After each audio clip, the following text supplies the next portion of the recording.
적 참견 시점을 통해서 전성기를 맞은 바로 개그맨 박성광 씨입니다. 아, 예. 항상 그렇지만요, 모든 문제는 잘 될 때 일어납니다. 잘 안 될 때는 일어나지 않는데, 이 프로그램에서 이제 그 신입 여자 매니저를 잘 챙겨주는 모습으로 엄청난 호감을 얻었는데, 최근 박성광 씨의 이름을 내걸고 운영하는 포차, 이거에 의해서 선정성 논란이 불거졌습니다. 저도 그 프로그램 보면서 박성광 씨한테 저런 면이 있었나, 저런 상사가 있다면 참 좋겠다 그런 생각을 했었는데 대체 무슨 일인가요? 네, 최근 온라인 커뮤니티에 사진 몇 장과 글이 올라왔어요. 그러니까 박성광 씨가 운영하는 포차의 사진을 찍은 건데요.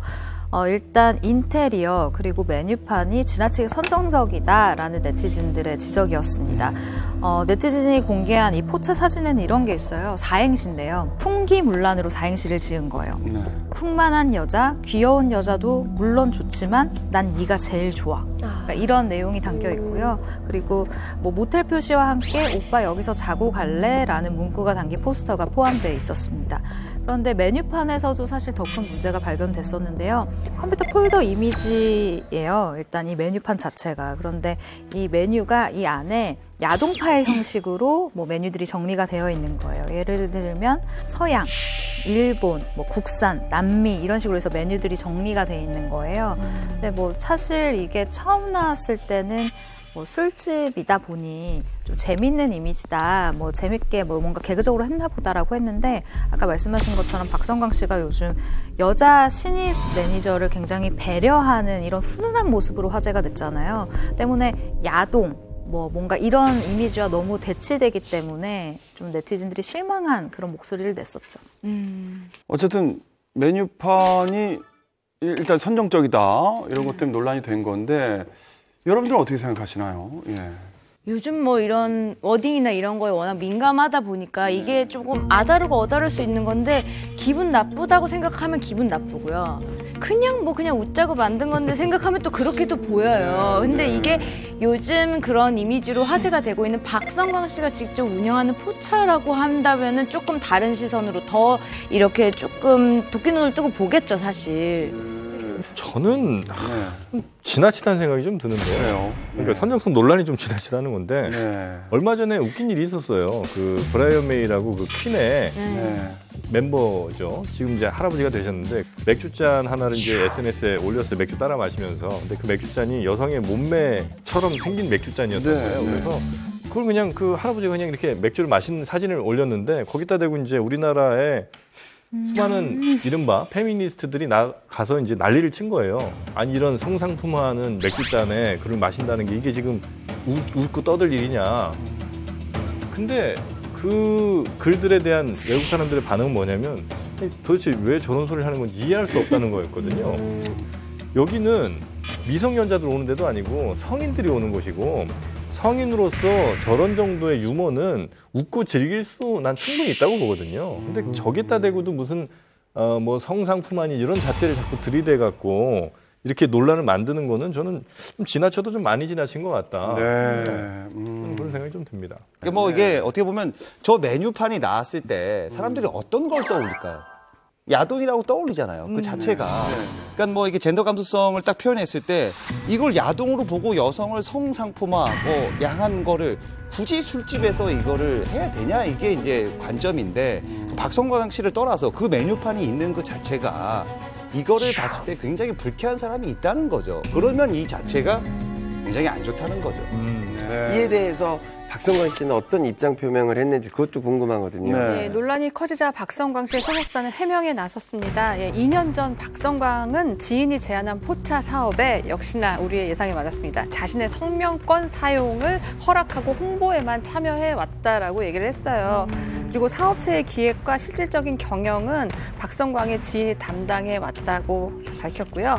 그리고 여기 이 부분이 제일 중요한 것 같아요. 본인 역시 자신의 이름을 건 가게에 대해 신중히 살피지 못한 것에 대한 책임감을 느끼고 있다고 사죄의 마음을 전했습니다. 그 아무리 그래도 자신의 이름을 걸고 이름만 빌려줬다고 해도 그래도 자신의 이름을 걸고 하는 사업인데, 그래도 이런 메뉴판이나 뭐 걸려있는 그 문자들이나 이거를 몰랐다고는 할 수 없지 않을까요? 네, 당연히 이 해명은 논란을 낳았는데요. 해당 포차의 공식 SNS 계정에 들어가 보면 박성광 씨를 두고 박성광 사장님이라고 해서 해시태그를 걸어놨어요. 그리고 박성광 씨가 뭐 동료 개그맨들이 이 포차에 와서 함께 사진을 찍었었던 이런 사진들이 게재돼 있는 것을 알려지면서 좀 이건 거짓 해명이 아니냐라는 의혹도 있었고요. 뭐 이름만 빌려준 게 아니라 실질적으로 뭐 운영한 게 아니냐. 갔으면 메뉴판을 봤을 텐데, 인테리어를 봤을 텐데 뭐 왜 이 정도의 해명을 했을까라는 아쉬움이 담긴 목소리들이 나왔죠. 네.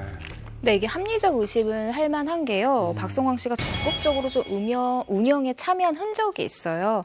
지난해 10월이죠. 제2사 냉장고를 부탁해 출연해서 백종원 대표가 장사하던 곳이라 자리가 좋지만 월세가 높다라면서 청주의 깐풍기로 유명한 식당을 직접 찾아가 레시피를 부탁했다라고 얘기를 했어요. 이거는 본인이 메뉴 개발에 참여를 했다라는 뜻이잖아요. 그렇기 때문에 이런 해명들이 석연치 않다라고 대중은 판단하는 것이죠. 어떻게 논란은 일단락이 된 건가요? 네, 박성광 씨가 소속사를 통해서 입장을 밝혔는데요. 네. 논란이 되는 해당 가게는 이미 지난해 12월에 영업 종료가 된 상태이고요. 정리 수순을 걸쳐서 2월 최종적으로 영업을 종료한다고 합니다. 네. 이렇게 연예인이 이름만 빌려줬다고 주장하는 사업에 관해서 정영진 편집장님은 어떻게 생각하시는지요? 뭐 이름만 빌려줬다고 하는 거는 언제 나오냐면 꼭 문제가 터지고 해명할 때 나오거든요. 어떤 사업을 시작할 때 저는 여기 이름만 빌려줬습니다. 이런 식의 뭐 사업 시작할 때 론칭하는 건 한 번도 보질 못했어요. 그러니까 네. 문제가 생기고 나면 그때 돼서야 이제 이름만 빌려줬다 이렇게 좀 발뺌들을 많이 좀 하는 것 같은데 본인이 이름만 빌려줬건 아니면 지분 참여를 했건 아니면 적극적으로 경영에 참여했건 간에 대중들이 원하는 어쨌든 대중을 상대하는 사람들이기 때문에 대중이 원하는 해명은 내가 어떤 식의 참여든 간에 좀 책임지는 자세라든지 아니면 내가 좀 더 선제적으로 그러니까 뒤늦게 하는 것이 아니라 좀 더 선제적으로 뭔가를 처리하는 모습들을 좀 보여준다면 그것이 내용이 어떤 것이 간에 시기가 굉장히 중요하다고 생각하는데 그런 일들이 좀 있다면 그래도 대중들이 좀 더 고운 시선으로 볼 텐데 항상 보면 좀 이런 스타들의 대처가 좀 아쉬운 부분들이 많이 좀 있죠. 네. 네, 이번에는 자신의 이름을 빌려주고 사업을 했다가 논란이 된 스타가 있죠. 네, 바로 개그맨 정용돈 씨인데요. 지난 2011년이죠. 정용돈 씨는 자신의 이름을 내건 디귿 돈가스를 출시를 했었습니다. 그러니까 사업을 했었습니다. 당시에 업체 측에 투자는 하지 않았는데요. 그 정용돈 씨는 당시 브랜드 론칭 홈쇼핑에 직접 출연해서 이런 말을 했습니다. 소스 개발에 직접 참여했다. 이 말 하나로도 이 정용돈 씨가 얼마만큼 이 돈가스에 약간 최선을 다했는지 알 수 있었죠. 네, 네. 사실 2011년이면 정영돈 씨가 무한도전이나 예능 프로그램을 아주 전성기를 누릴 때였잖아요. 돈가스 사업을 왜 시작하게 된 거죠? 전성기였으니까요. 어울리니까. 그럼요. 예. 항상 그렇지만 최고의 CF 모델은요, 몸값 비싼 사람이 아니라 해당 제품과 이미지가 가장 잘 들어맞는 사람인데, 일단 돈가스라는 상품 자체가 어린이들을 주 타깃으로 하는데 그들이 볼 때 정영돈이라는 캐릭터가 워낙 친근하니까 자연스럽게 더 선호하게 되는 거고 엄마들도 손이 가거든요. 그리고 보면은 돈가스를 선호하는 게 아이들, 이런 어린 층이 좋아하기 때문에 보면은 컬투라든지 김병만이라든지 이런 개그맨들이 돈가스 모델로 발탁되는 경우가 많았습니다. 네. 당시 홈쇼핑에서 정영돈 씨가 그 방송에 나와서 돈가스를 딱 먹자마자 막 엄청난 판매 수가 대박이 나가지고 막 판매율이 막 폭주했다는데 주문이 그 당시에 얼마나 판매가 된 건가요? 네, 그 정영돈 씨가요, 홈쇼핑에서 정말 신의 한 수 같은 한 장면을 선보이는데요. 바로 돈가스를 젓가락을 사용해서 먹는 게 아니라 손으로 집어먹은 거예요. 순간적인 애드립이었는데 그 순간 주문 전화가 폭주하면서 14분 만에 매진이 됐는데요. 판매 액수가 무려 9억 원이었어요. 9억 원이었어요. 이야. 14분 만에? 14분 만에 9억을 벌었다. 그 손가락으로 짚는 순간 전화가 폭주했대요. 뭐 이후에도 말이죠. 20회 연속 매진 그리고 1000만 인분 판매. 뭐 초대박이 납니다. 정말 그때 당시 정말 승승장구를 했거든요. 네. 그런데 그 이후에 정영돈 돈가스가 사기라고 나왔는데 어떻게 된 일이죠? 네, 맞습니다. 2013년도에 디귿 돈가스는 등심 함량 미달 논란에 휩싸이게 됩니다.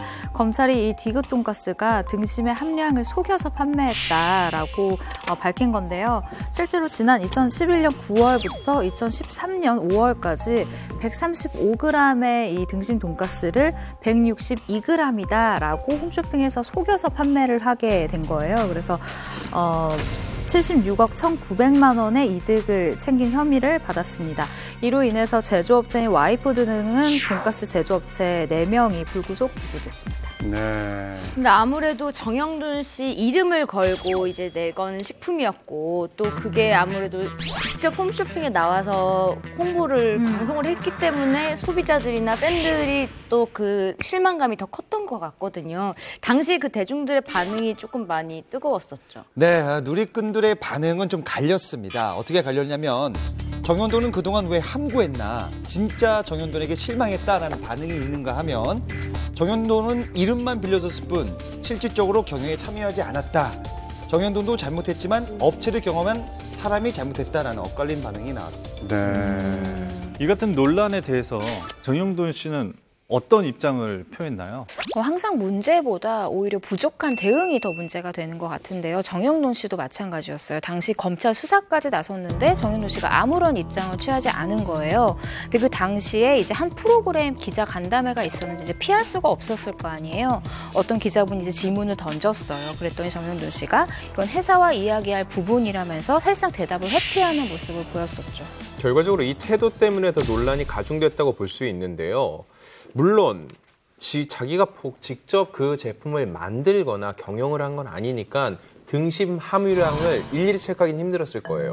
그럼에도 불구하고 정영돈 씨의 이름 석자를 믿고 그 제품을 구입한 사람이 많았기 때문에 제품에 대한 해명까지는 아니더라도요. 이런 논란 자체에 대해서는 어느 정도 본인의 입장을 피력할 필요가 있었던 거죠. 네. 책임 회피 논란에 대해서 정현돈 씨는 이렇게 밝힙니다. 아직 사건이 재판 진행 중이기에 어설픈 말솜씨와 행동으로 더 큰 오해를 만들 것 같았다. 신중하게 행동하려고 했던 것이 오히려 실망과 논란을 가중시켰던 것 같다라면서 사죄의 뜻을 표현했습니다. 네.